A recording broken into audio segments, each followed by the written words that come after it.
Hi friends, welcome to our channel. இன்றைக்கி நம்ம பார்க்க போகிறது ரிவிஷன் ரீகாலிங் பாயிண்ட்ஸ். மறந்து போகிற பாயிண்ட்ஸ் எல்லாமே தனியாக எடுத்து உங்களுக்கு ரிவிஷனுக்கு தரேன், நோட் பண்ணிக்கோங்க. ஃபஸ்ட்டு, உடம்பை வளர்த்தேன் உயிர் வளர்த்தேனே என்று பாடியவர் திருமூலர். நான் தனியாக வாழவில்லை, தமிழோடு வாழ்கிறேன் என கூறியவர் திருவி கல்யாண சுந்தரனார். தலைவனை குறிக்கும் ஓரெழுத்து ஒரு மொழி ஐ. மருதத்திணையின் பறை எது? மணமுழா.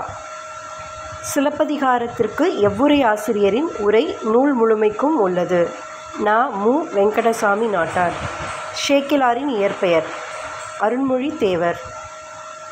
பெரிய புராணத்திற்கு சேக்கிழார் இட்ட பெயர் திருத்தொண்டர் புராணம். உமறுப்புலவர் யாரின் மாணவர்?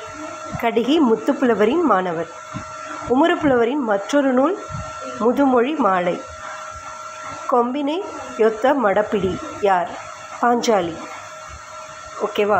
நீங்கள் இந்த வீடியோ திரும்ப திரும்ப கேளுங்க, உங்களுக்கு யூஸ்